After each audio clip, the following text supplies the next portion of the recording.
you are tapping in to the money frequency and you are um, doing the inspired actions that allow you to keep the faith, other things are still going on in your life, in your world, and around you that create emotions, right? Maybe you have a breakup. Maybe you just have a fight. Maybe something's going on with your children. Maybe a family member is sick, right? All of that stuff evokes emotions.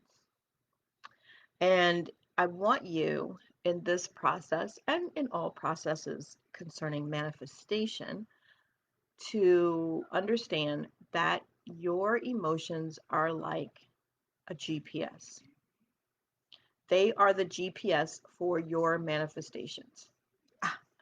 Your emotions are the GPS for your manifestations.